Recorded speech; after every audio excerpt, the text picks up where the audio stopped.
शेवगाव व पाथर्डी परिसरात घरफोडी करणारी टोळी जेरबंद करण्यात आली आहे। लखन विजय काळे, गोरख हरिनाथ भोसले आणि सोनाजी एकनाथ गर्जे असं अटक करण्यात आलेल्या आरोपींची नावे आहेत। स्थानिक गुन्हे शाखेच्या पथकाने ही कारवाई केली आहे। आरोपींकडून 6,63,500 रुपयांचा मुद्देमाल हस्तगत करण्यात आलाय। आरोपींविरुद्ध पाथर्डी तसेच शेवगाव आणि श्रीगोंदा तालुक्यात गंभीर स्वरूपाचे गुन्हे दाखल आहेत। आरोपी हे शेवगाव येथे चोरीचे सोने विक्रीसाठी आले होते। एलसीबीच्या पथकाने आरोपींना नियोजनबद्ध सापळा रचून पकडलाय।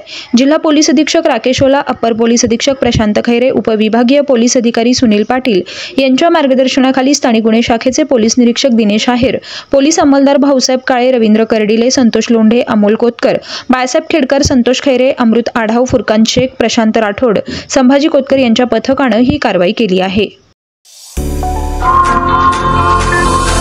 नॅशनल कंझ्युमर फेअर मध्ये भारतात सर्वात मोठा कंझ्युमर पार्क, प्रथमच fish under water tunnel AC dome मध्ये जगातील सर्व समुद्रातील आणलेले सर्व प्रकारचे मासे, फिश बघण्यास विसरू नका। सोबतच मुंबई चौपाटी सारखे स्वादिष्ट व्यंजन, काश्मीर ते कन्याकुमारी पर्यंत सर्व वस्तूंची भरपूर खरेदी करा। चला तर मग सहपरिवार नॅशनल कंझ्युमर फेअर मध्ये Clara Bruce girls high school, station road, Ahmednagar. वेळ दुपारी 4 ते रात्री 10 वाजेपर्यंत।